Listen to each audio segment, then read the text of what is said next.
Everyone, thank you for joining us tonight.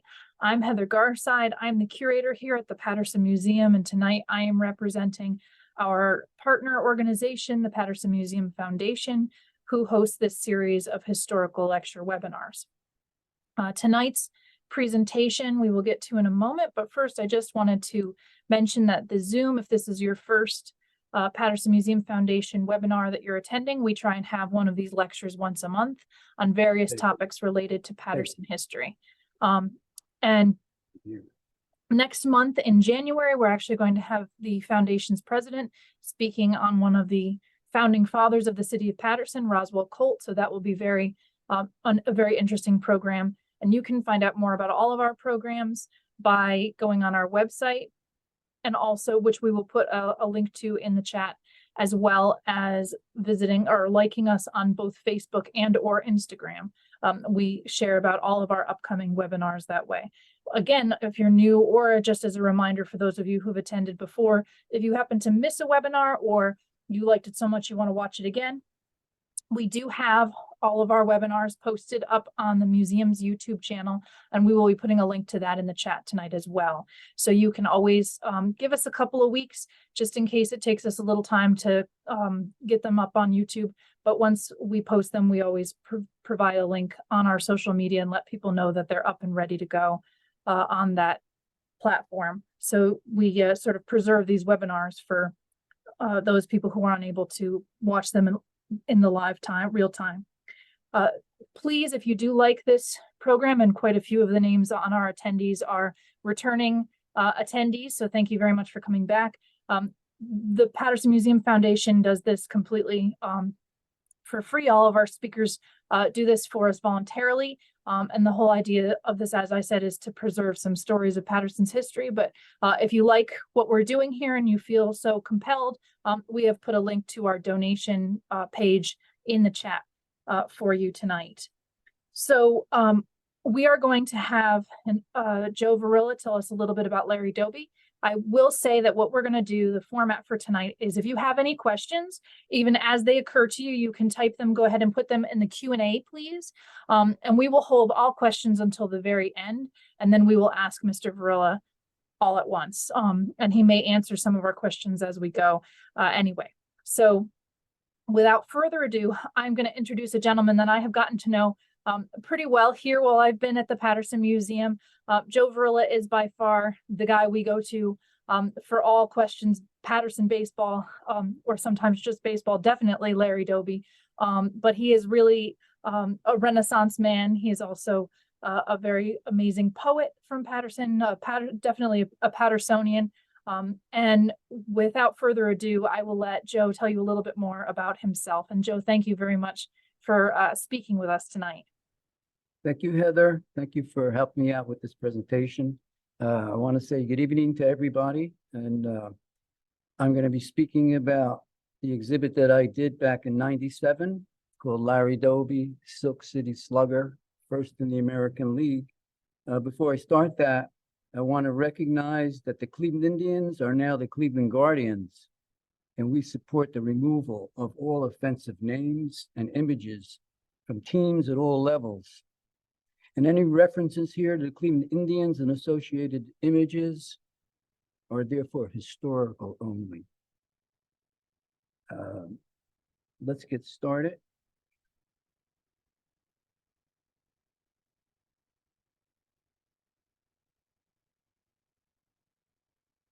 Well, here you see the title of the exhibit. And the reason I chose Silk City is because I felt that that's Paterson's industrial past in poetry. And Slugger because Larry Doby was a tremendous hitter, a power hitter, who won 2 home run titles in the American League. He hit balls as far as 500 feet. And first in the American League because, as I told my students when I was a teacher, there were 2 leagues. Jackie Robinson integrated the National League on April 15th, 1947. But if you were an American League fan, a Yankees fan, for example, like I was, you did not see any black players until July 5th, 1947, when Larry Doby had his first at bat for the Cleveland Indians.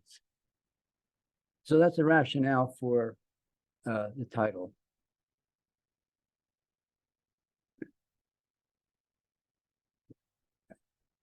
Hold on a second. Now, on the screen now, you see the Congressional Gold Medal that was awarded to the Doby family just last Wednesday, the 13th, which was Larry Doby's 100th birthday. And I had the incredible honor of attending the ceremony. I was invited by Larry Doby Jr. And I'm going to do a little shout out now to all the people from the families who were involved with Larry Doby back in the day. Shout out to the Doby family, the Kirby family, the Wilson family, the Veal family, the Brown family, the Gromick family, the Beck family, and to all the friends who attended. And I also want a little shout out to Bill Pasquale, our congressman, who was responsible for actually initiating the whole program and getting Larry Doby the Congressional Gold Medal. There were only 184, and the first person to get it was George Washington. So he's on an incredible list. And by the time I'm done with my presentation, I think you will know why he was awarded the Congressional Gold Medal. This is the invitation to the exhibit back in '97. And you see Larry Doby at Yankee Stadium. And the other picture is him as a young boy when he first came up from Camden, South Carolina to Paterson. Now that's me, 4 years old, on Straight Street. The photo was taken by my Aunt Jean. And I can remember as a little boy that age, throwing a ball against a wall by my grandfather's house on Beach Street, and the ball came back to me, and I was mesmerized. I was taken. I kept throwing it and catching it. And 2 years later, my family moved up to 22nd Street in People's Park. And all the kids there played, all the games ended in ball. It was punch ball and stick ball and wall ball and wiffle ball. But our favorite was baseball. We even created our own team, a Sandlot team called the Comets. But also at that time, right across the river, there were 3 baseball teams: New York Yankees, the Brooklyn Dodgers, and the New York Giants. And they had some of the greatest players of all time, and we got to watch them on our black and white TVs. I mean, right now you're looking at color, but we didn't have that usually. We would talk about Mantle and Mays and the Duke, and which one was the best. But back in Paterson, we had Larry Doby. And we would say, Larry Doby, he's from Paterson, New Jersey, and he was the first Black player in the American League. We had no idea what that really meant. It took me 50 years to discover what being the first Black player really meant. Now, I was teaching at school 4 at the time. We're gonna go zip ahead 50 years more. I was teaching at school 4 in 1991, and I was teaching a segment on Jackie Robinson. It was Black History Month. And when I finished with my students, I realized that the integration story that I had read was incomplete, that it didn't include Larry Doby. And I thought, well, I know Larry Doby lives in Montclair, New Jersey, and maybe I can get a hold of him and he'll come to school. Well, I spent a rather frustrating day trying to get Larry Doby's number. It was pretty much impossible. And then I thought of my old high school friend, Johnny Briggs. And I knew Johnny worked for the Department of Recreation. He was also a Sheriff's Department officer. So I called Johnny, and I hadn't spoken to him in several years, but it was like we had just spoken this morning. And if you know Johnny, you know what I mean. He was a friend forever. So I told Johnny what I wanted, and he gave me Larry Doby's phone number. And he said, be careful what you say. He put up with a lot of crap. So I listened to that carefully, and I dialed Larry Doby's number. And I heard, hello? I said, hi, this is Joe Verilla from School 4. I'd like to speak with Larry Doby. This is Larry Doby. Well, within about 60 seconds, we arranged for a date and a time for him to come to School 4. He agreed to come. And there he is sitting in my class. I'm sitting next to Larry Doby, and I'm so emotional that I couldn't speak. I never said a word. And I brought a camera with me to take his photograph, and it sat under my chair, and I never used it. But I remember one thing he said. He told the kids, study your history. And I don't know about the kids, but I learned a lesson, and I've been studying the history ever since. At that same time, I met Joe Moore, and Joe Moore is Larry Doby's biographer, and he wrote a book called Pride Against Prejudice. Joe Moore presented this book to me at the awards assembly at School 4 that year, and we became very friendly. As a matter of fact, we recently did research for the new Hinchcliffe Stadium Museum together with Dave Kaplan. And I cherish his friendship. And this book became the guide for my exhibit. I followed it very closely. It's very accurate. I can't imagine a book about Larry Doby being any better than this book. This is a fabulous book. So if you're interested in Larry Doby, find Joe Moore's book and enjoy it.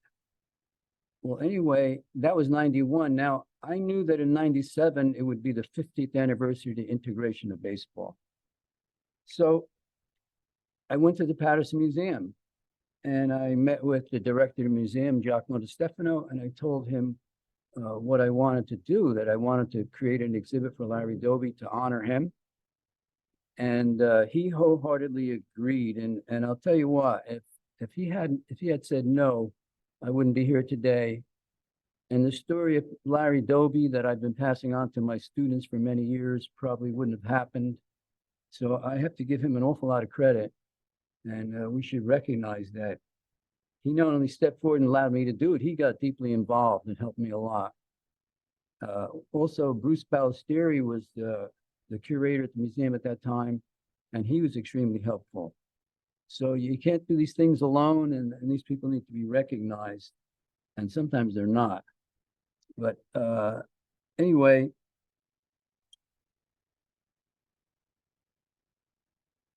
there I am, sitting with Larry Doby in his home in Montclair, interviewing him. Well, of course, naturally, it was a thrill for me to be there, but it was kind of business because I had to take information down from him. Getting memorabilia for the exhibit was very difficult. There was very little.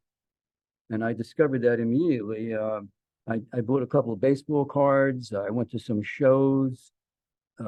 We interviewed his high school classmates. I got memorabilia from different people. It was extremely difficult.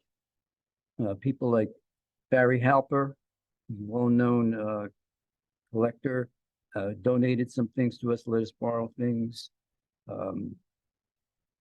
Anyway, we even took photographs of the photos that Mr. Doby had on his walls. We were so desperate for things. Larry Doby did give us the plaque that he received from Paterson, New Jersey, when he won the 1948 World Series, and that's here at the museum. So if you really want to see an authentic piece of history, come down to the museum and check it out. Anyway, people like Larry Hogan, who's the Negro Leagues expert, he provided us with some photographs. I said Barry Halper already. Marty Appel from Topps gave us a card. I think you can see that behind me. But it was extremely difficult. And what happened was I thought it was going to take about 3 weeks. Well, it took me 7 months working 7 days a week. It was a full-time job, even though I already had a full-time job at John F. Kennedy High School. Now, the story is like this. We believe Larry Doby's from Paterson, but he's actually from Camden, South Carolina. He was born in Camden on December 13th, 1923, so this would be his 100th birthday. To Etta Brooks and David Doby. David Doby was a well-known semi-pro baseball player in Camden area. And I think that Larry Doby inherited his ability to play baseball. He once told me, he said, hitting a 90-mile-an-hour fastball is like a gift. And he was pointing to the heavens. And I wondered if he's pointing to the Heavenly Father or his Father in heaven. But either way, he had the gift. And anyway, it was a Depression era at that time. And many of the residents, the Black residents of Camden, went north, including Larry Doby's mother. She went to Paterson, and she looked for work as a domestic in nearby Ridgewood. And Larry Doby, then known as Bubba Brooks, lived with his grandmother, Miss Augusta Brooks. His father was a groom for horses, and he followed the racing circuit in New York State. So he was not in Camden either. And unfortunately and tragically, he drowned in a fishing mishap when Larry Doby was 10 years old. And he moved in with his Aunt Alice Cook and his Uncle James Cook and their 5 children. His Uncle James was a successful carpenter in Camden. And Larry's life began to change. He began to hear stories about the Doby family. And he realized his name wasn't Bubba Brooks. It was Lawrence Eugene Doby. His aunt and uncle put him in the Mather Academy, which was a Methodist missionary school for Black children. Interestingly enough, when I attended the gold medal ceremony, Representative James Clybourne, who spoke at that Congressional Gold Medal ceremony, is a graduate of the Mather Academy, the same school that Larry Doby went to. And that school produced many successful Black men. Also at that time, he met a baseball coach named Richard Du Bois, who started to bring his baseball teams outside of the Camden area. And so Larry got to travel a little bit and broaden his horizons. In 1936 and 1937, Larry Doby spent the summers with his mother in Paterson, and he began to form friendships with the kids from the neighborhoods, and he got to see what it was like to live in a city. In 1938, his mother brought him to Paterson to stay. He was 14 years old, and he told me, he said, if I hadn't left Camden, no one would have ever found me. I don't know how true that would have been. I think he would have been found. He was so good. Well, in 1938, he entered Eastside High School. He boarded with a friend of his mother. She only came home on weekends, so he didn't see his mother the entire week. But he immersed himself in sports at Eastside. And he became the first 4-letter man at Eastside. He lettered in baseball, football, basketball, and track. He was all-state in baseball, football, and basketball. Now, I tell people, whatever you think of Larry Doby as an athlete, he was better than that. And I felt that myself reading the research and looking at statistics. The abilities that he had were beyond what you think they were. He was that good. Now, he not only excelled in those sports at Eastside, he also played outside of Eastside, and he played on a basketball team called the Colored Eagles, which was coached by the future school principal, Wendell Williams. And he played baseball for the Smart Sets and was coached by Pat Wilson. And Pat Wilson became a father figure to him. And in addition to all of that, he was an unpaid sub for the Harlem Renaissance Black professional basketball team. So he seemed like playing sports every day at a very, very high level. Here he is with his basketball uniform on, and here he is as a senior with one of his varsity E's. Here he is at Barrowley Field, which is now a building at Eastside High School. Barrowley Field has been moved to Sandy Hill Park. Now, if you notice the photo on the right, he has tape on his nose. Well, he told me he broke his nose playing football. And he said, my mother never wanted me to play football. When she came home on the weekend and saw me with the tape on my nose, I had to tell her what happened. She didn't say anything. She knew I wanted to play football. I thought it was a funny story when he told me that. I said, Larry, what's with the tape on your nose? Now, this is his senior 1941 championship football team. You'll see Larry in number 13. They won the state championship. Now, while he was at Eastside, sports were not his only interest. He met Helen Kirby.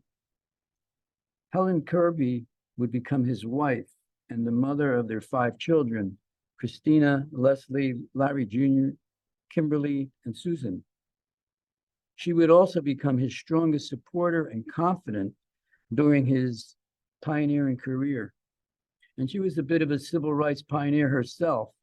She was the first Black female employee of Beltel. Now, in his senior year, probably the month of May, he got a tryout with the Newark Eagles of the Negro National League at Hinchcliffe Stadium, and that's old Hinchcliffe Stadium. And just a sidelight, I want to tell you a little bit about Hinchcliffe. Some 20 Hall of Fame Negro Leaguers played at Hinchcliffe Stadium. That fact was unknown to me as a kid growing up in Paterson. Also, the New York Black Yankees used Hinchcliffe Stadium for pretty much about a 10-year period from about 35 to 45. And that's another fact that I knew nothing about until I did the research. It was astounding to me that that kind of baseball could have gone on. And I was a kid in the 1950s, didn't know anything about it. It was one of the reasons that when I taught, I wanted this to be known. And it seems to have been obscured or lost. Even Larry Doby, when I was at Eastside High School, Larry Doby was a major leaguer. He was actually playing, but we never heard his name. I even had some of his coaches as my gym teachers. I never heard his name, but I knew about him. And that, once again, I didn't want that to happen. As a teacher, I wanted my students to be aware, and I wanted them to know about people like Larry Doby who changed the world. So from the time that I met him until I retired in 2010, I taught about the Negro Leagues and Larry Doby. And I'll get into that a little bit later when I talk about my students. But anyway, there were players like Josh Gibson, Cool Papa Bell, Oscar Charleston, Martin DeHingo, who played right here in Paterson, and they drew large crowds. And they were covered very well in our Paterson papers, which was unusual because one of the problems with getting Negro League data is that they weren't covered. So it's a little bit of a feather in our cap here in Paterson for our newspaper coverage and the support that the teams got. You know, at that time, Paterson's population was about 144,000. There were only about 4,000 Black inhabitants here.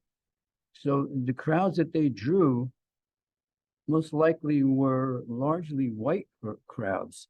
So the working class people of Paterson supported the black teams and enjoyed the baseball. It was a very high level of baseball. Well, anyway, let me get back to Larry Doby with that little sidetrack. He got a tryout with the Eagles and he made the team. And he was paid $300 for the summer, which doesn't sound like much, but in 1942, that wasn't bad. It translates into about $5,600 today. He played under the name Larry Walker from Los Angeles to protect his amateur status. In the first game he played at Yankee Stadium against the New York Cubans, and he got his first professional hit. Remember, he's 18 years old. He went on to hit over 300 that summer and played against some of the most notable players in the Negro Leagues, including the great home run king and future Hall of Famer, Josh Gibson. In the fall, he entered Long Island University on a basketball scholarship. Now, because World War II was raging and he wanted to finish his first year, he transferred to Virginia Union Tech in Richmond. Unfortunately, they found him and he was drafted in 1943 and never completed his first year of college. Well, there's Larry as a seaman. Now, he discovered that the military was segregated when he got shipped off to a black Camp Smalls at the Great Lakes Naval Training Station. This idea of the segregated military during World War II is one of the reasons that change occurred in the civil rights movement. The black newspapers were writing about this and complaining, you're sending black troops to fight for freedom of others when they don't have freedom at home. So that was a real contentious issue, and one of the issues that helped open up baseball and the nation. Now, Larry Doby, when he was at Camp Smalls, became a physical education instructor because of his natural athletic abilities. And in the other picture, you see an island. That is an atoll in the South Pacific called Ulithi. And that was a station for the supplying the ships that were fighting in the Pacific campaign. And there were a couple of major events that happened to Larry Doby while he was there. The first one was, oops, I went a little too far. Jackie Robinson signed a contract with the Brooklyn Dodger organization to play for the Montreal Royals in the International League, the 1946 season. That's him with Branch Rickey. And this is 1945 when he signed the contract.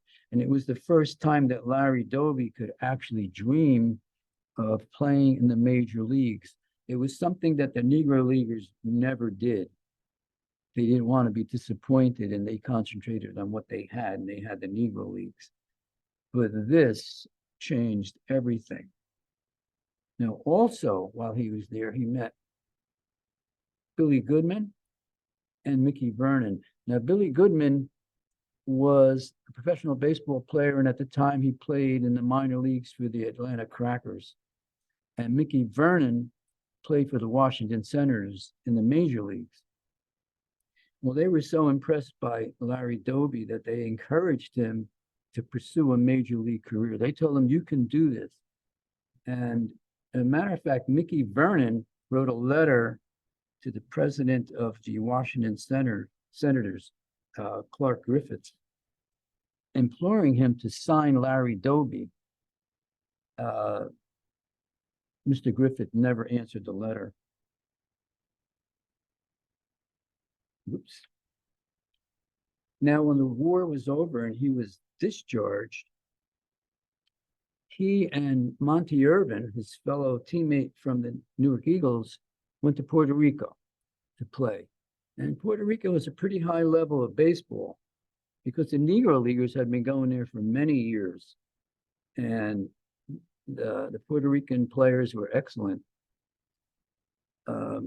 So Larry went there with Monty Irvin. They started to get in shape, and they wanted to get ready for the 1946 season. And there's Monty Irvin. Now, Monty Irvin was from Orange High School, and he was an outstanding athlete in New Jersey. And I firmly believe that he could have integrated baseball also. He could have been the first player. He was that good. He was a dynamic player for the Negro Leagues, and he had a wonderful disposition. When he finally came up in 49, he was already in his late 20s, almost 30 years old. And he felt that actually his best baseball was behind him, and he was still a phenomenal player. He's in the Hall of Fame based on his Negro League play. Now, in 1946, the Newark Eagles are so good that they win the pennant in the Negro National League, and they get to the 1946 Negro League World Series against the Satchel Paige-led Kansas City Monarchs. And they win. And there's Larry Doby with his championship team, the Eagles. He's in the upper right-hand corner. To the left, all the way to the left, is Monty Irvin. In the first row, all the way to the right, is Leon Day. He became a Hall of Fame player. And in the middle, the guy with the catcher's mitt is the incredible Biz Mackey, who is also in the Hall of Fame. And he was responsible for training Roy Campanella. He played baseball, professional baseball, until he was 50 years old.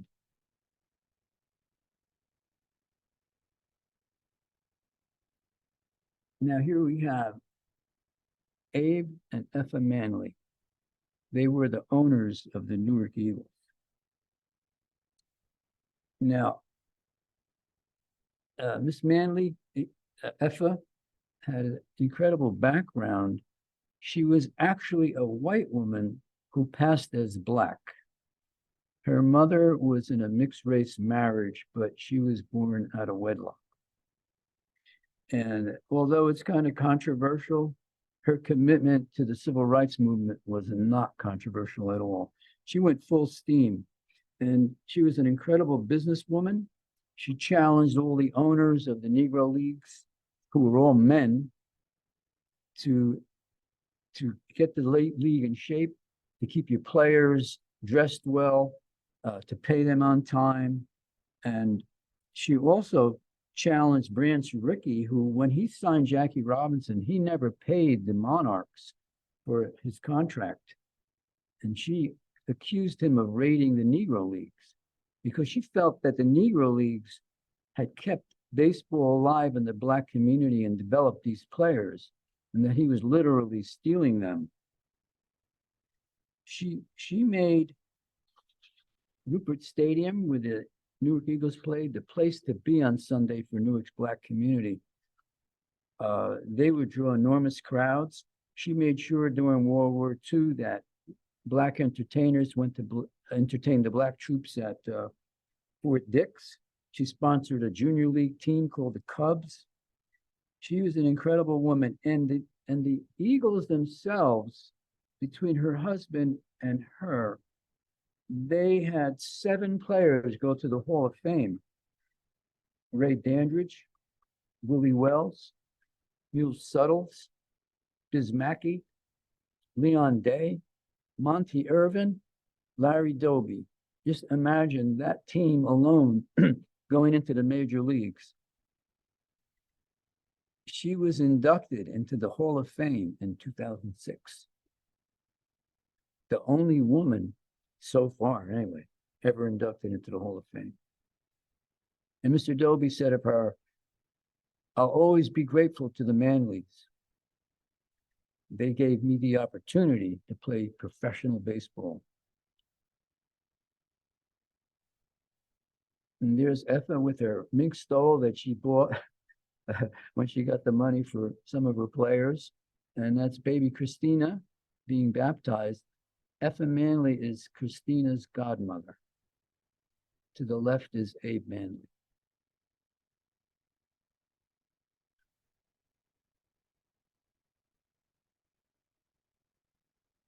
Now, on July 3rd,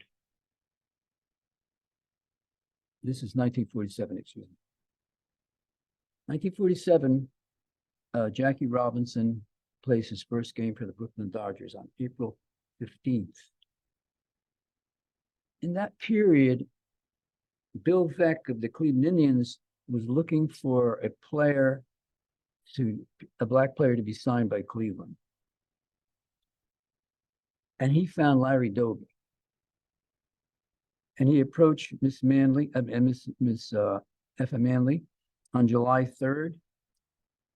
And they agreed to a contract where Miss Manley would receive $10,000 and another $5,000 for the contract if Mr. Doby lasted 30 days. And this is July 4th game, the next day when Larry Doby finds out he's going to go to Cleveland. His teammates presented him with a gift of a shaving kit. And that's Biz Mackey handing him the gift. And also the Paterson Old Timers gave him $50 that day. It was a joyous moment, but it also sounded the death knell of the Eagles and the Negro Leagues, as the integration would take its best players and its fans. The fans started going to the Major League games and stopped going to the Negro League games. And unfortunately, most of the teams were gone by 1950. And Larry Doby said of those days, "My happiest days in the professional baseball were with the Eagles. They were great guys, and they were great players. And whatever happened, we were in it together." So on that day, on July 4th, and his last at bat, he had hit a home run. By the way, he was hitting .414 when he left the Eagles. He takes a train with one of the Cleveland Indians administrative personnel, Louis Jones, takes an overnight train to Chicago to meet the Cleveland Indians who are going to play the Chicago White Sox.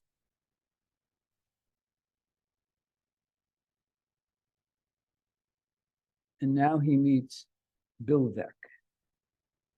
And no one had a bigger impact on Larry Doby's life than Bill Veeck. And here he is signing the contract.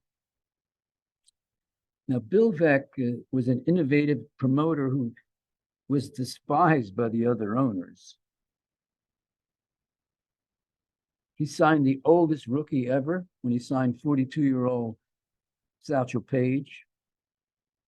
He signed the shortest player ever when he signed 3'7" Eddie Goodell with the St. Louis Browns.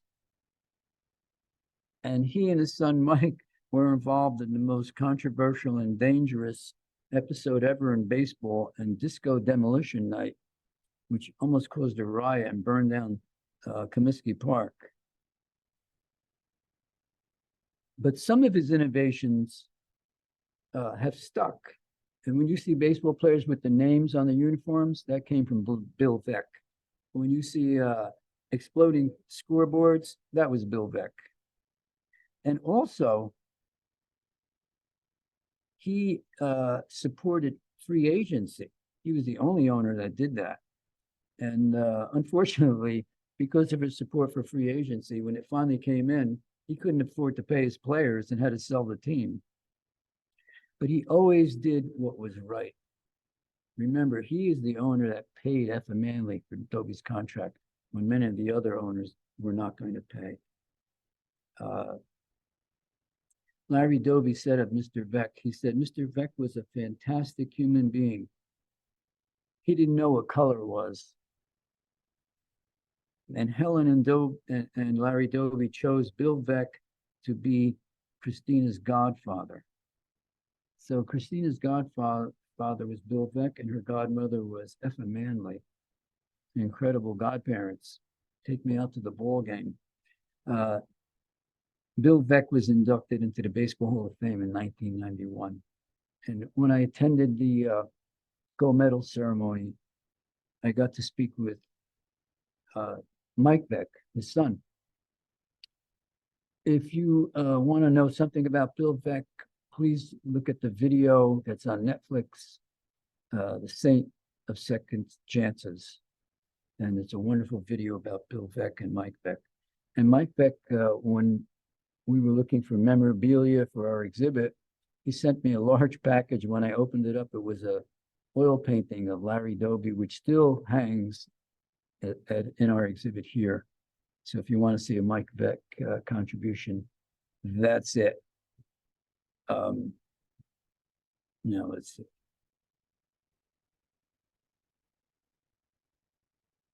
Now, Larry Doby, on that day, when he signed his contract, was brought down to the locker room with the manager, Lou Boudreau. And Lou Boudreau was a player manager and an all-star and a future Hall of Famer. And he was thrust into the whole integration issue with very little notice. And he had to prepare his team and really didn't have time to do so. And now he gets Larry Doby dressed in a uniform and he brings him to meet the players.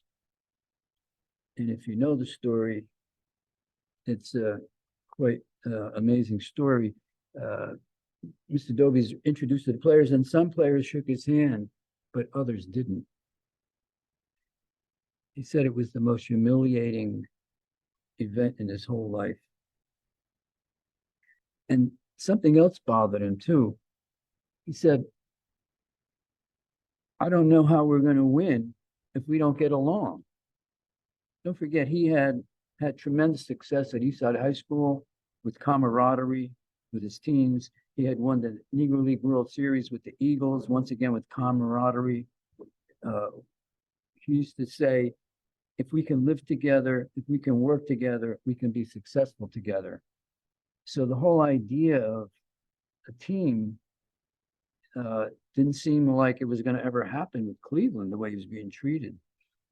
Now, the next thing that happens to him, he goes out onto the baseball field to warm up. And he's standing there for what seemed like 5 or 10 minutes, and nobody's warming up with him. He's by himself. Until finally, Joe Gordon says, come on, kid. And they warmed up for the rest of the season. And Joe Gordon became his friend for life. Now, in the 7th inning, Lou Boudreau calls him to pinch hit for the pitcher, Brian Stevens. Well, he goes up to bat. He swings and misses badly at the first pitch. And then he hits a line drive foul. The next 2 pitches he takes for balls, so he's got a 2-2 count. Next pitch, he strikes out. But what mattered is not the result of that at bat. What mattered was that he was now officially a major leaguer. When I asked him about it, he said, I was so nervous, I don't even remember being at bat. But you can imagine how he did feel with the lack of support on the team and then trying to hit his first major league at bat. What a contrast it is to realize that when his last at bat with the Newark Eagles, he hit a home run. Now, the next day, Boudreau puts him in the lineup as a first baseman. But the first baseman, Eddie Robinson, won't lend Larry Doby his mitt. And they had to borrow a mitt from the White Sox. And Robinson said years later, he said, it had nothing to do with the race. I was protecting my position. Well, that raised another issue, that when the black players came in, it meant a white player had to go. So there was a real economic issue. The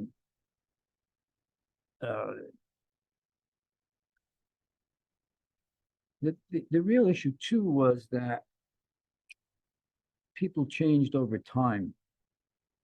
And I think that people like Robinson and Doby and Campanella and Newcomb and Irvin and Minoso and Page and the early integrators had that impact on the rest of the players.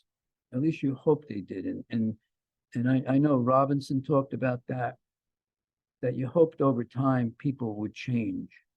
So you had a double-edged sword there. You had pure racism and you had an economic issue. And the economic issue, I've heard Buck O'Neill talk about that also, that it was a real factor. Those were hard times. You have to remember back then, most of the players were undereducated. They were not college graduates. Many of them were rural guys.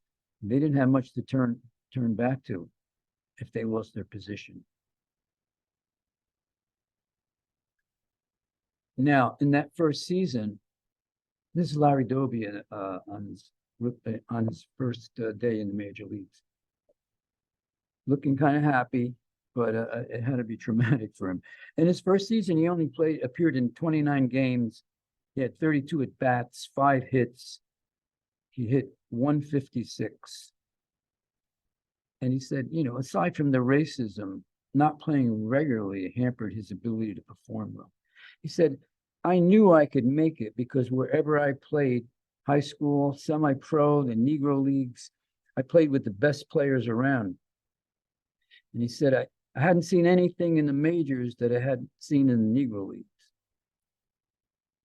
So he was a very confident guy. He was a kid. Even in Camden, he played with men. But when he played with the smart sets, he was 14 years old. He was playing with men. So he knew he could do it. All he needed was the opportunity. He always spoke about having the opportunity. And of course, the barrier in the major leagues didn't, excluded so many Black people and so many great players. They didn't get the opportunity. Now, at the end of the season, Coach McKechnie tells him, if you want to make the team next year, you have to transition to the outfield. He was a second baseman. They have an all-star infield. You got Joe Gordon at second, Boudreau at shortstop, and Keltner at third. You're not going to break into that infield. You have a shot in the outfield. You're very athletic. And he tells him to go home and read a book on the outfield, which seems unimaginable that you could learn a sport from reading a book.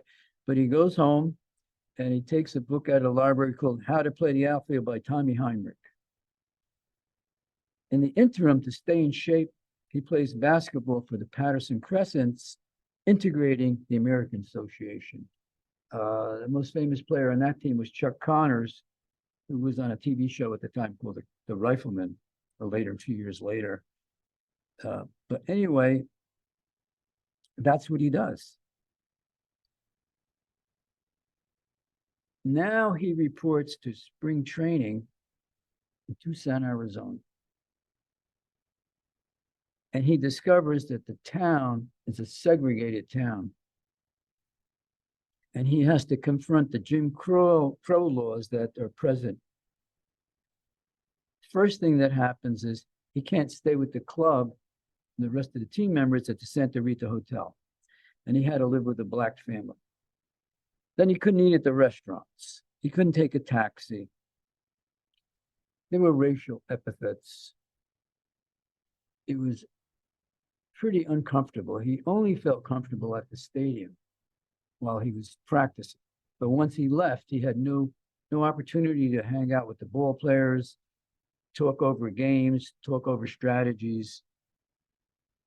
Now, the other person in this screen you'll see is the incredible Tris Speaker, Hall of Fame legend. And he was assigned to help Doby break into the outfield. And with Doby's speed, his agility, his talent, his determination, he was going to make this. And he pretty much did. It wasn't 100% sure when they broke camp. Now, what they would do in those days is the team would work its way back to Cleveland, and they would generally play one team. In this case, it was the New York Giants, and they would play in different stadiums. So they're going to play in Texarkana, and Mr. Doby's staying in a black hotel, and he's dressed in a Cleveland Indians uniform, and he has to get to the stadium, but nobody will pick him up. So now he's walking through the streets of Texarkana. In Texarkana, half the city is in Arkansas, the other half is in Texas. He's walking through the streets dressed in the Cleveland Indian uniform. And like I said, no taxi will pick him up. He gets to the stadium and they won't let him in because they've never seen a black ball player. And he had to call manager Boudreaux to open the gates and let him in. Then when he got out on the field, he described what happened to him. He described it to me. He said they started throwing bottles at him and so much debris that he had to leave the field for his own safety. And as he was telling me the story, he was covering his head, and the fear that he experienced that day was replaced with laughter. But then Helen Doby, who was sitting in the living room with us at the time, she said, "Larry, you're laughing now, but you weren't laughing then." That's just some of the grief that he had to put up with just to try to make the team. But shortly after that, they played a game in Houston at Buffalo Stadium. He hit a ball that went over 500 feet. And that kind of cinched the deal. There was nobody on that team that could hit a ball like that. And he had done so well in the outfield, even though he was still learning the position, that when they finally got back home, he was the center fielder. And there he is. We took this shot right off his wall in his living room. I was looking at the shot one day on the wall, and there he is, backhanding this long drive that should be a home run, but he stopped it. And he said, "I made better catches than that." And I thought, well, he's not bragging. He's just being historically accurate. In 1950, he was named by Sport Magazine as the best center fielder in baseball. Mind you, DiMaggio and Duke Snider are part of the competition. In the seasons of 1954 through 55, he played in 164 consecutive errorless games. And that's when the season was 154 games. So that's more than a year of baseball without making an error. So if you want to know if the transition was successful, just look at that picture and look at what they were saying about him. That's just a remarkable transition. Now, here's a surprise. In July 1948, he gets a new roomie. It's 42-year-old Negro League legend Satchel Paige.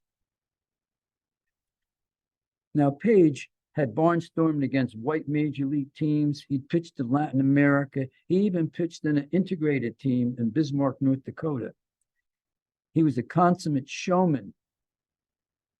And Vex signed him for $40,000. And most of the other owners thought he was crazy for doing that. However, in Satchel Paige's first game, he drew 70,000 people. And he continued to draw those crowds throughout the rest of the season. He went 6-1 with a 2.48 ERA. Mind you, he's 42 years old. In 1971, Satchel Paige became the first Negro Leaguer to be inducted into the Baseball Hall of Fame. And there's Satchel. This is 1941.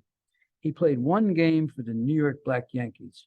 And remember, at that time, their home field was Hinchcliffe Stadium, but they had rented Yankee Stadium. And he played one game for them, kind of to help the club out and also to get some publicity for himself. And they drew about 20,000 people at Yankee Stadium. And this is a Life magazine shot. It appeared in Life magazine.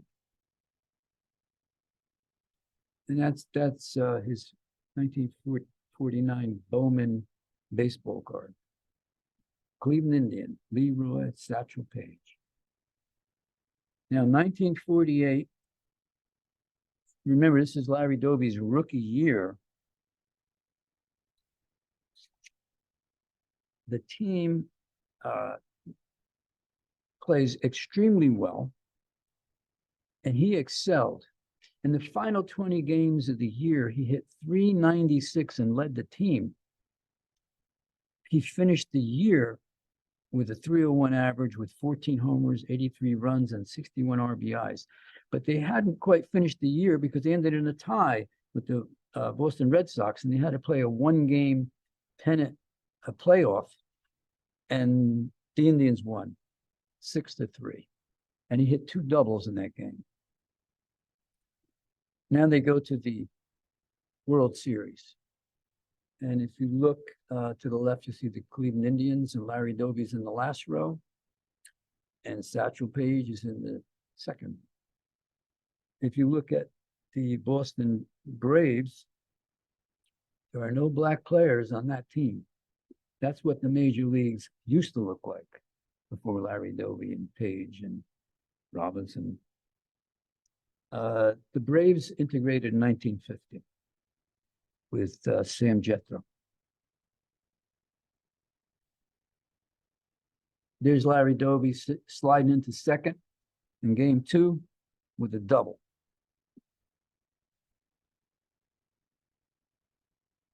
And now, the most poignant moment in his career. In game 4, in the 3rd inning, against Johnny Sain, one of the great pitchers of that time period, Larry Doby hits a 420-foot home run to take the lead in game 4 at 2-1. That ended up being the final score. And when the players went back to the clubhouse after that victory, the plain dealer photographer took this photo. It's with Steve Gromek, the pitcher, and Larry Doby. And what made this picture unusual was that it was the first time a black player and a white player embraced and was captured in the sports section of the newspaper. Now, it was put on the wire service, and it went out through the whole country. And at the time, it was rather shocking. And this became Larry Doby's most cherished possession.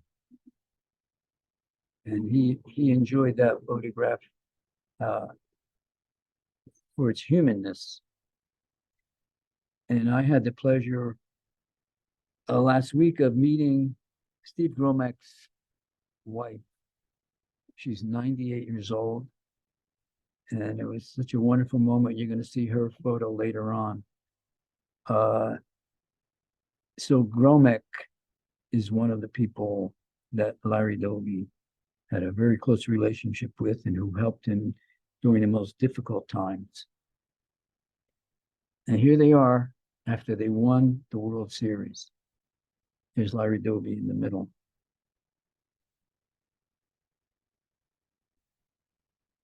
And there's the World Champions ring that they received.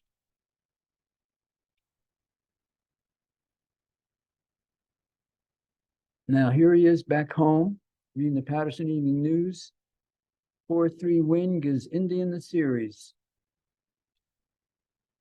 That's his mother, Etta, and Helen next to him. Now, the city of Paterson, at that time, very close-knit town, and very proud of Larry Doby. They formed a parade for him. And that's Mayor DeVita shaking his hand, Helen Doby, and Mr. Brickman, who was the vice president of the Board of Education and arranged for Larry Doby Day. Here he is at Eastside High School. Good day for the kids. They got out of school to see Larry Doby. Didn't have to do algebra that day. And here he is receiving the plaque honoring him and his great achievement of winning the World Series. Now remember, it's 1948. In 46, he won the Negro League World Series. He's 24 years old here, and he's already won the Negro League World Series and the Major League World Series. Next to Larry Doby is Pat Wilson. And Pat Wilson was the coach of the Smart Sets and had given Larry Doby his first uniform. And he became somewhat of a surrogate father for him. In the other photo, Larry Doby is surrounded by his coaches. That's to the right is Mr. Diamond, and to the left is Mr. Livingston. And they were my gym teachers at Eastside High School 20 years later.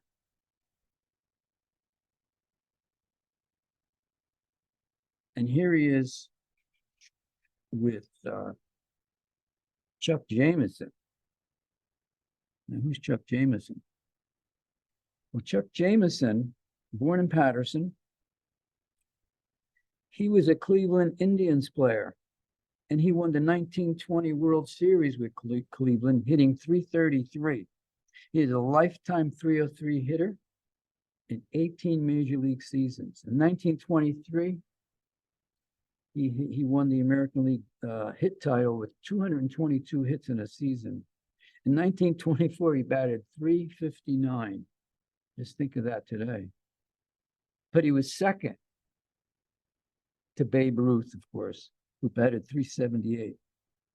And upon his retirement from baseball, he played against Negro League teams at Hinchcliffe Stadium. When I did the research, I saw his name. He was about 40 years old. He was still playing well. And he was a tireless worker for the kids of Paterson. And it's remarkable that we had the only times Cleveland ever won the World Series, they had a guy from Paterson playing. So if Cleveland wants to win again, they better find a guy from Paterson. He is called by Cleveland the greatest Cleveland player not in the Hall of Fame, and he should be. He was that good. Now, when Larry Doby won the World Series, he got a World Series check. It was $6,772, which translates into about $86,000 today. Nice little check. So now he wants to buy a house in the town where they gave him a parade. And guess what? Now suddenly he was black, and it was difficult for him to get a home. So he had to contact Mayor DeVita, and Mayor DeVita helped him buy a home on 27th Street. And there he is with Helen and Christina in their house on 27th Street. You have to give a lot of credit to Mayor DeVita. He had been a minor league baseball player. I saw his name also when I did the research. He was a real supporter in Larry Doby's life. And I don't think he gets much mention. Now, we know, well, we don't know because Larry Doby never spoke of them, but there were players who made life very miserable for Larry Doby. He never called them racists. He did call them haters, but he never named them. He'd rather try to focus on the positive than the negative. And I thought I would mention some of the players who befriended him. In my conversations with him, these were the names that came up most. And I know we know there's statistics, you can look it up. But you're not going to know the contribution they made to the integration of baseball by supporting Larry Doby. And this is Ray Boone.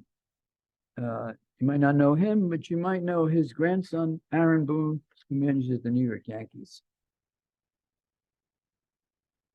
Joe Gordon, you remember from warming up Larry Doby on the field. Steve Gromek, the pitcher, who embraced him. Jim Hegan, the catcher. Bob Lemon, pitcher. Dale Mitchell. Now, the next group of gentlemen are not players, but their names came up. Coach McKechnie, Bill Beck,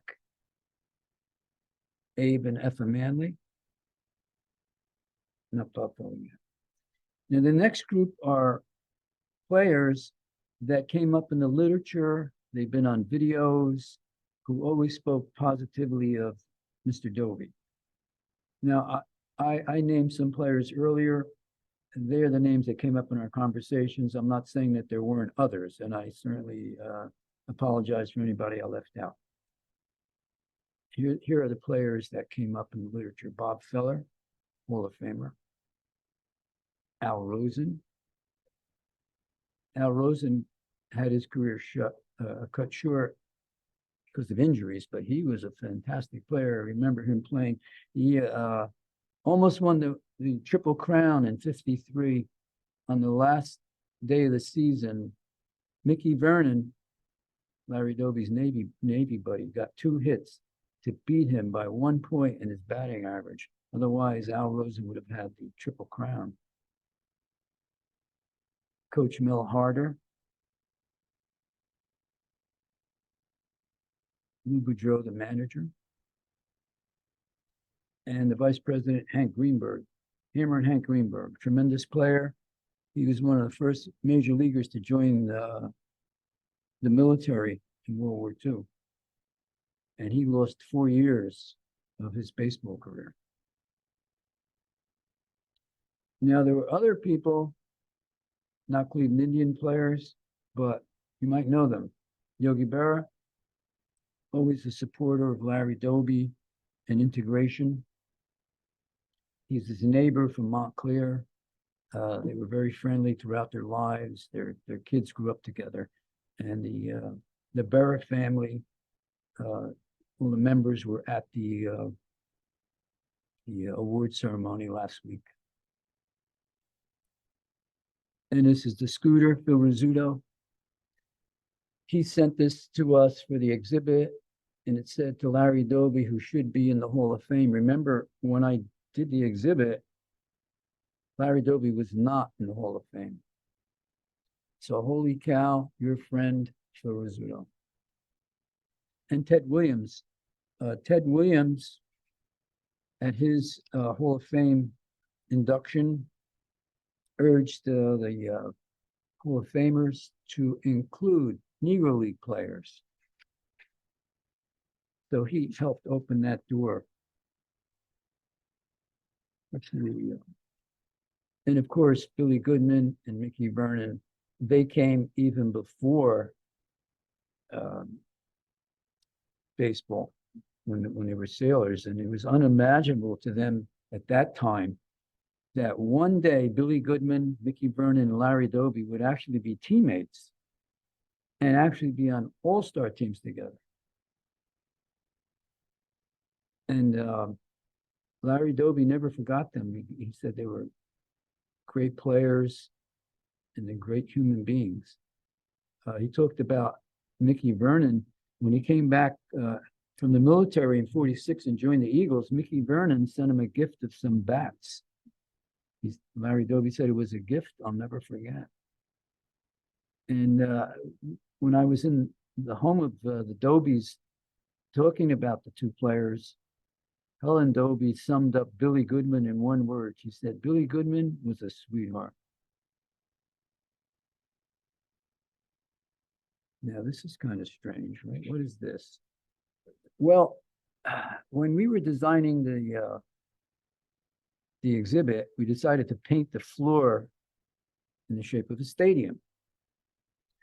And I got the idea that we should have a batter's box. And so I thought, well, I'll go to Mr. Doby's house and trace his footprints. So I called him and went over there. And I also brought my Louisville Slugger. It's a Dale Mitchell model. And my Aunt Doc gave me that when I was 10 years old. It was always too heavy for me, but I would choke up like Nellie Fox. Anyway, I brought it to his house and I mentioned to him, I said, Mr. Doby, this is a Dale Mitchell bat. Well, he took the bat from my hand and walked over by the table lamp, looking at the bat and the light.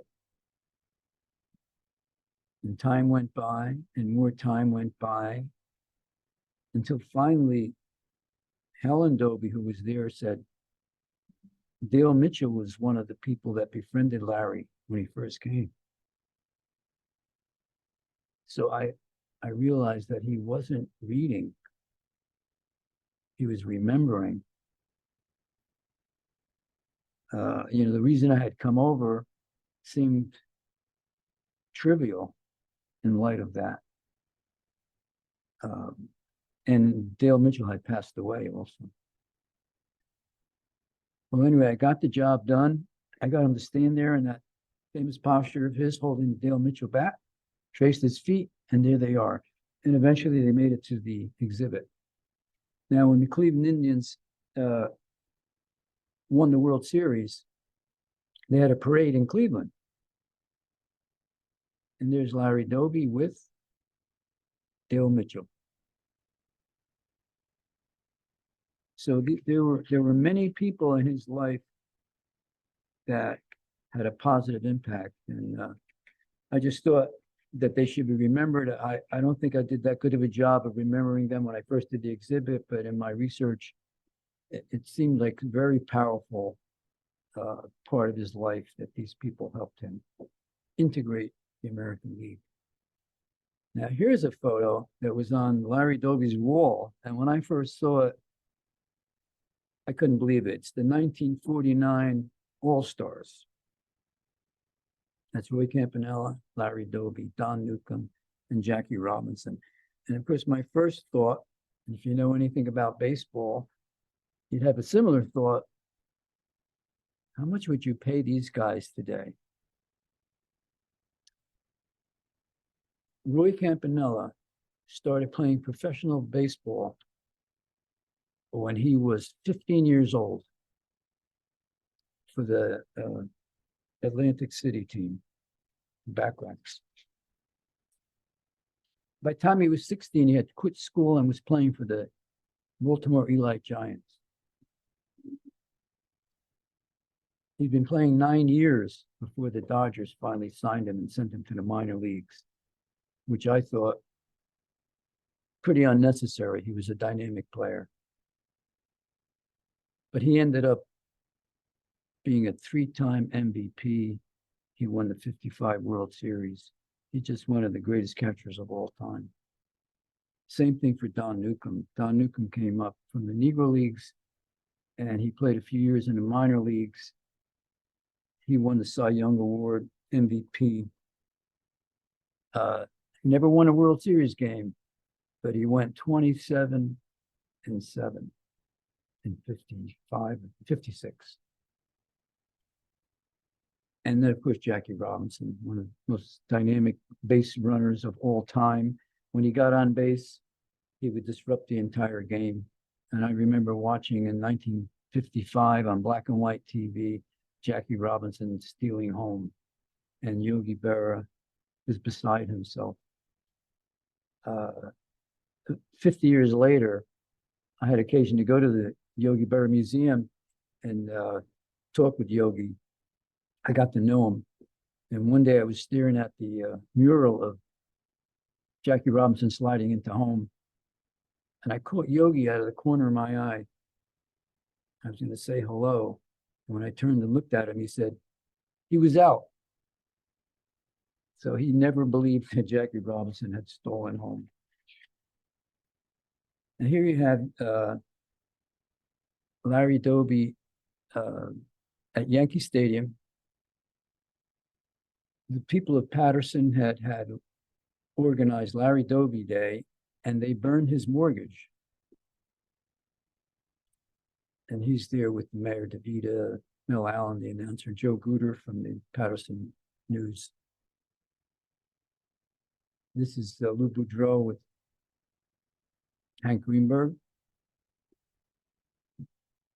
Larry Doby with Johnny Vandermeer from Prospect Park, who was the only pitcher ever to pitch back-to-back no-hitters. This was his final year in professional baseball. Al Rosen and Bob Feller with Mr. Doby, and the great Luke Easter in the background. Luke Easter came out of the Industrial Leagues and only played 2 years in the Negro Leagues, and he was signed by Cleveland in '49 at the age of 34 years old. And he was a dynamic hitter. And in '52, I believe it was, when Doby won the home run title, Luke Easter hit 31 homers and Larry Doby hit 32. He also had a couple of seasons of 100 RBIs. Unfortunately, he started late, and with injuries, he was out of baseball in a few years. It's the great Luke Easter. Now, in '54, Cleveland had the greatest season ever. They went 111-43, and their winning percentage of .721 is still the highest in the American League. The Yankees that year went 103-51. Larry Doby led the team with 32 homers, 126 RBIs. Bobby Avila hit .341. Lemon and Wynn won 23 games. Garcia had a 2.64 ERA, but it wasn't enough. It's the Cleveland team. That's Al Smith in the front row. Dave Hoskins, I believe. The Giants, Willie Mays, Monty Irvin, Hank Thompson. Leo DeRocha, known as Leo the Lip, he managed the Giants into a credible victory.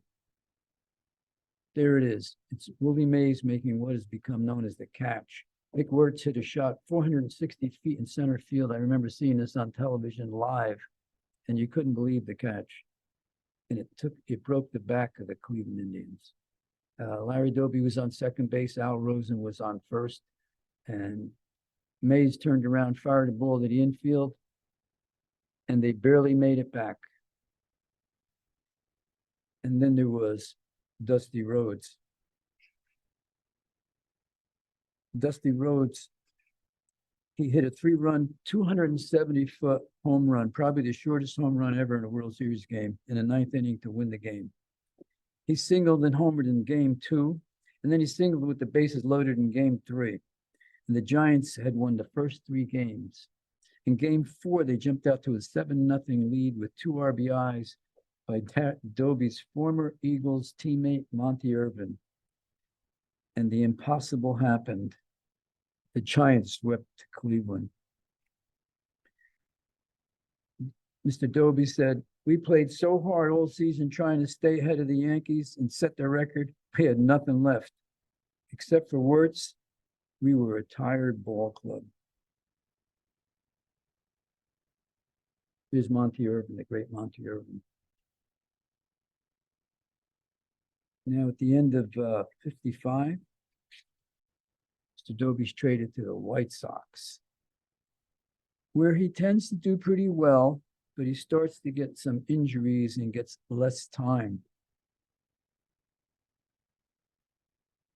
He gets traded back to Cleveland, and there he is with Minnie Minoso, Rocky Colavito, and Mr. Doby.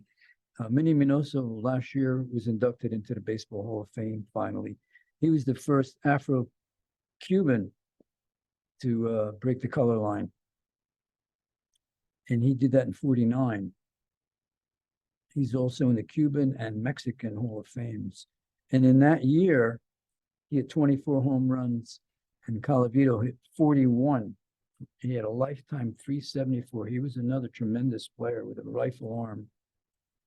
Doby only hit 13 homers that year, but he only had 247 at-bats. Well, the next thing that happens is he gets traded to the Orioles. But he never gets out of spring training. This is a very unusual photograph because he never played any games for the Orioles except spring training. He gets traded to Detroit. About 2 months later, he's traded to the White Sox again. In the middle of the season, he's doing so poorly because he has back trouble and has a back brace on his back. He is sent to San Diego of the Pacific Coast League. And then while sliding into third base, he breaks his ankle. Well, the White Sox went on to play in the World Series, and they lost to Los Angeles. And he did get a share. They voted him a half share of second place. But he tried to recover. And then the next spring, he went to spring training, but he couldn't make it and was released. And he was picked up by the Toronto Maple Leafs of the International League in a minor league team, but he couldn't make that either. And that's when his career ended. This is a little later. I just want to give you his stats. He finished his major league career with a batting average of .283, 969 RBIs, 253 home runs. He won 2 home run titles, an RBI title. He had 8 seasons of 20 homers or more. He was named to 7 All-Star teams consecutively and batted .300. He was the first Black player to hit a home run in a World Series and an All-Star game. He'd been on 3 winning pennant teams. And he said during those years, the Yankees won 10 of the years he played. The other 3 years, it was his team that won the pennant. And he was quite proud of that. He also said that later on in his career, when he was 35 years old, when he went to Detroit, he found himself in segregated housing once again. And he couldn't believe it. He was 35 years old. He had a family. He had been in the majors all those years, and the same segregation was there. In 1962, he gets a call from his old buddy, Don Newcomb, that they have an opportunity to play in Japan for the Chunichi Dragons, which he accepts. He gets one more shot at playing professional baseball. And he was well received there, known as a power hitter. He ended up hitting .224 with 10 homers and 35 RBIs. Don Newcomb hit .261 with 12 homers and 43 RBIs. Don Newcomb never pitched there. He was a fielder, and he was a remarkable hitter and had a great average even in the major leagues while he was pitching. Finally, he's back at coaching and scouting, and he becomes a very good batting coach. And here you see Ken Singleton. Ken Singleton sent this photo to us for the exhibit, and it says, "Larry, thanks for making me a major league hitter." And I've heard Ken Singleton and Yankee broadcasts actually talk about Larry Doby as being an excellent batting coach and saving his career. In '74, Doby goes back to Cleveland as a coach with the hopes of becoming a manager. But in '75, they appointed Frank Robinson as manager. So he left Cleveland and went back to the Expos. But then Bill Veeck came calling. And in 1978, Larry Doby replaces Bob Lemon as the manager of the Chicago White Sox. And this was a dream for him. Unfortunately, the team wasn't really very good, and he finished his half of the season with 37 and 50, and he was released at the end of the season. Well, then he got met up with his old friend Joe Tao from Paterson, who owned the New Jersey Nets at the time. And he was signed on as the director of community affairs, and he was in charge of the Tao Doby Basketball League, which I was very familiar with because I was teaching at School 4 at the time, and they always had a great basketball team. And here's School 4. They won the championship. They played at the Meadowlands. And there's Larry Doby at Eastside High School in the late 40s, giving a little basketball clinic, and then on the streets of Paterson. He said if he hadn't made it in baseball, he would have become a teacher and a coach. And he was always very interested in the kids and what was happening. And whenever I visited his house, he would he would inquire about how's the basketball team this year and how's this team, and very, very interested in kids. He was very concerned about Black kids not playing baseball anymore, and he was involved in the RBI program in Cleveland. And he would, one time he called me at school and said he had tickets for a lightweight football game at Bear Stadium in Newark with the Army team. And so I went to his house, picked up the tickets and distributed them to the football coaches at Kennedy. Our golf coach, Bob Laprado, got a nice bag of balls from Larry Doby. He signed one of them. Never signed one for me, but signed one for Bobby. So he was always interested in our kids. When we did the exhibit, he was working for Major League Baseball and Properties Division, so he became an executive. Here's the exhibit, what it looked like at that time. You'll see Larry Doby alongside Jackie Robinson with the caption, "Jackie Robinson and I, we came before civil rights," and they did. The two ball players integrated the leagues together. It was not a race. It was an experiment. And they both endured pretty much the same problems on the field, off the field, and they were both successful. And because of them, the world's a better place. The world has changed. Here they are, doing that early time in their careers. They kept in contact quite a bit. Here I am with Tommy Acker. He was born in Paterson, raised in Fair Lawn, became a major leaguer. And this is Charles June.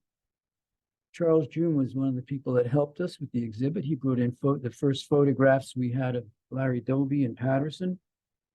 He was the first Black postman in Paterson. He was very well known and just a very delightful guy. He was much older than Larry Doby, but he said Larry Doby was a mature kid and he liked to hang out with older guys. He said, we called him Doby. And there they are together. Charles June was 85 at the time. And there's Leslie Graham Anglin, my Bulldog poet and my student from Kennedy High School who got to meet Larry Doby.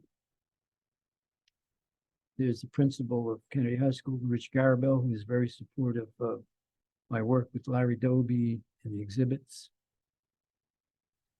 Here I am with Larry Doby, and I'm holding that Dale Mitchell bat. This is the coverage for the exhibit. At that time, believe it or not, we could not get coverage. He's sitting next to Helen, and his daughter Christina is there. The only papers that covered it were the Record and the Herald, and I'm grateful to them for covering it. No other paper would cover the story.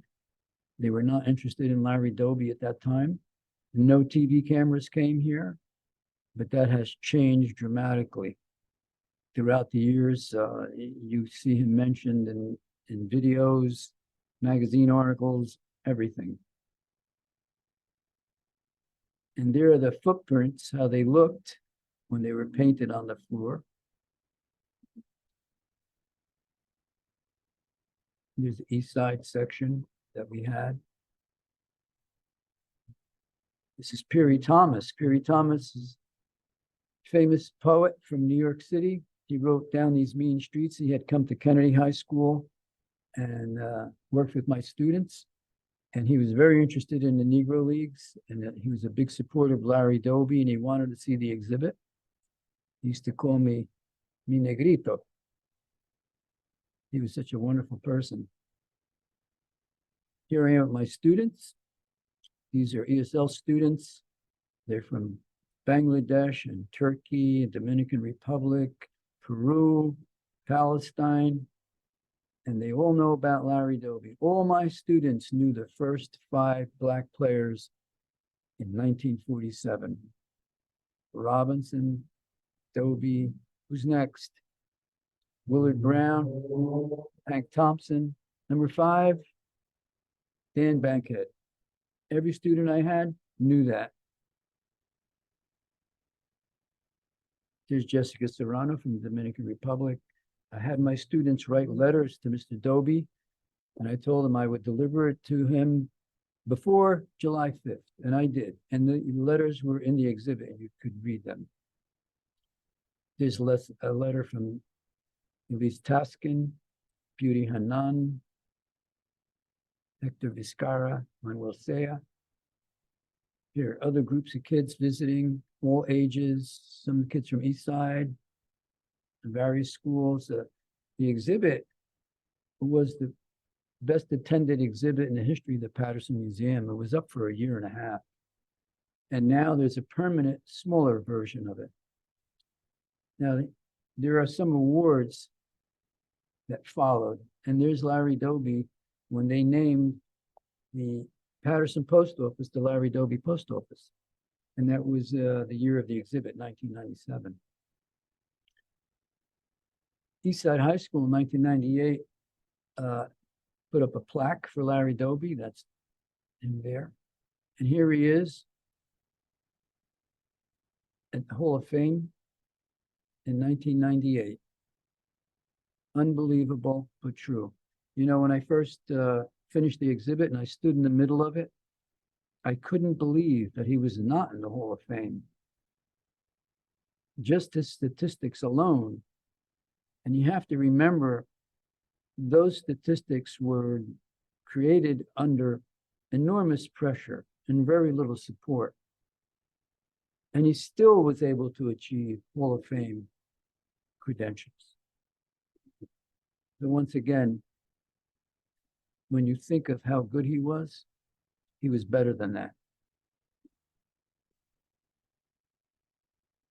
And this is some of the memorabilia from that day. Well, he got himself a stamp also, and so did Yogi. They both had stamps. I guess that's why he's grinning. There are also statues for Larry Doby. This is Camden, South Carolina. I visited there about 3 times.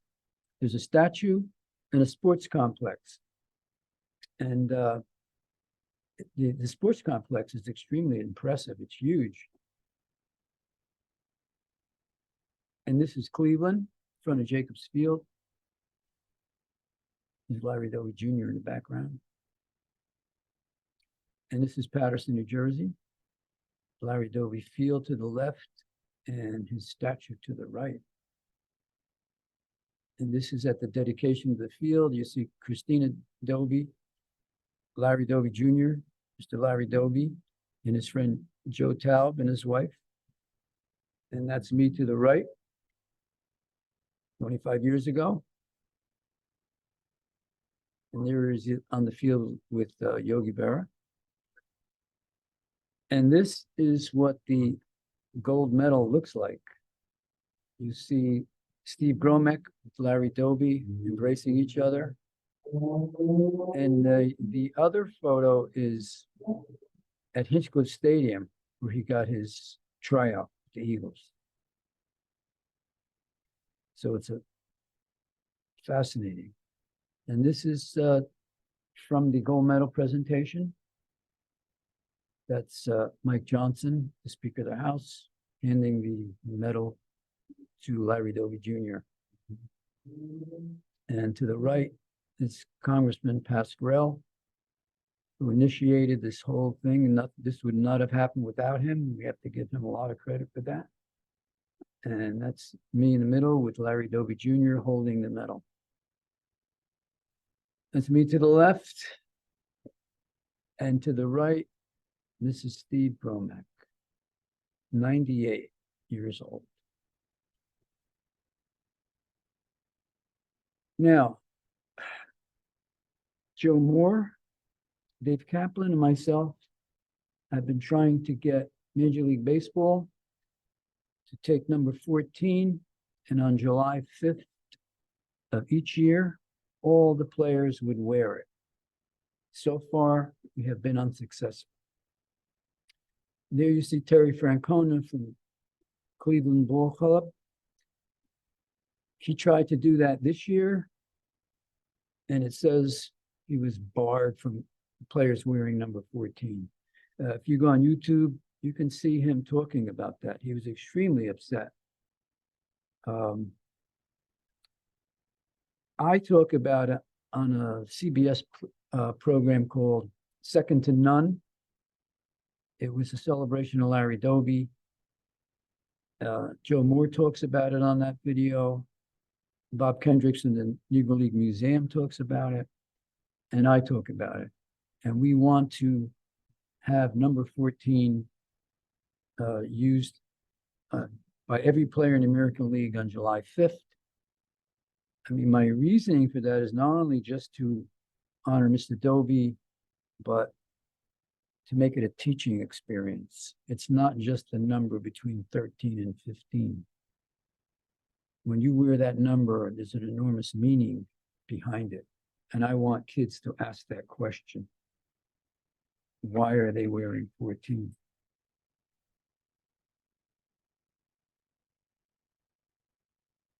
My students often ask me, they said, Mr. Verilla, what did you get paid for doing that exhibit? I show them the picture to the left, me and Larry Doby. It was taken here at the museum in 1998. Mr. Doby was not in the Hall of Fame yet, but we had come down to do a local cable broadcast. And Giacomo DiStefano took this shot. And for me, that's my payment. There's no amount of money that can replace that photo. And here I am standing in front of the current exhibit, holding the poster from 1997. And I think that's it. So I want to thank everybody. I'm sure you have some questions, so I hope you were able to hear it all. It's been a pleasure. And I'm going to tell you one little thing about Larry Doby. On one of my visits in his home in Montclair, as I was leaving, Mr. Doby took one finger and rubbed it against the other. And he said, Joe, I'll never understand how someone could hate you because of the color of your skin. Now, he was well into his 70s at the time, and he was still perplexed by prejudice, racism, and hate. And I couldn't offer an answer to such a complex issue. But I do know that ignorance is part of the problem. And there's one way to dispel ignorance. And in the words of my friend Larry Doby, it's to study your history. Thank you. If you have any questions, try to answer them. Well, Joe, thank you so much for that thorough presentation. And it was really great that you went into so much depth. We did have a question pretty early on. Megan asked, was the high school that Larry attended integrated? And she asked this because looking at some of the pictures that you shared of high school, it looked like he was the only Black athlete on the team. So were Paterson schools integrated when he was going to high school? They were, correct? Yes, there were about 24 Black students. But I think when he was on the varsity team, he was the only Black varsity player. We've got quite a few people telling us that that you've done a wonderful job, thanking you for your passion. Here's a question from Gregory. What is the Major League Baseball's reason for not allowing number 14 to be worn on July 5th? Do you know that? No, it's a mystery. On July 5th, I was at the Hinchcliffe Stadium and I talked to Tony Clark, who was the president of the union, and he said, they're very difficult to work with. And there are other players that they've done the same thing to. But we're going to be persistent about this. This is going to happen. We're going to make it happen. There's no reason not to do it. And like I said, it's not only to honor Mr. Doby, it is to create an educational moment. When you see a player with 14, you're going to ask, why? That's what I want. Have they retired other numbers in Major League Baseball? Well, Jackie Robinson's number is retired in all of baseball. But we're not asking that. We're just saying on July 5th that the players wear 14. This year, they wouldn't even let the Cleveland Guardians wear 14. And Terry Francona was so upset that he wrote on his hat number 14. And you can see that video. It's very moving. So anyway, it'll happen. She got a gold medal. This is easy. I mean, what else do they want from the guy? Yeah. So it looks like we don't have any other questions coming up.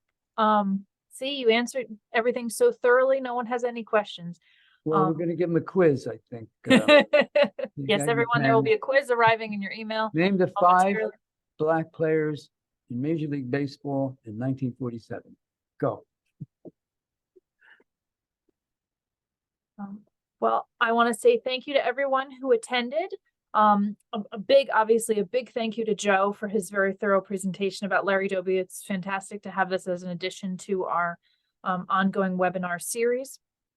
As I mentioned before, anyone who hasn't had a chance, we dropped a couple of links into the top of the chat, which include the YouTube channel address if you want to share this and other videos that we've presented.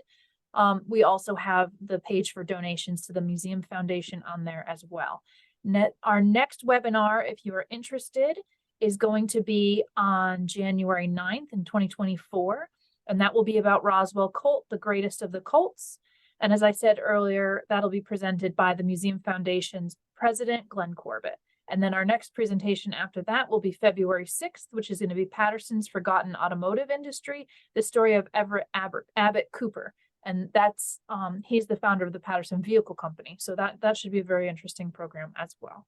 So we hope that if you are new to the Foundation's webinars, you like to, keep joining us in the future. And for everybody, well, I'd also like to say for the man behind the scenes, Dave Ferrari, the Museum Foundation secretary, who's been making sure that all of everyone's emails get seen and registered. And he's been behind the scenes tonight, making sure we don't have any problems. Thank you, Dave, for being there and helping us out. And for everybody else, I just want to wish you all a happy and healthy 2024. And we will hopefully see you all in January. So thank you very much, everyone. Good night. You're welcome, Heather. And I'm going to say thank you for emceeing. Thank you. Good night. Good night. Good night.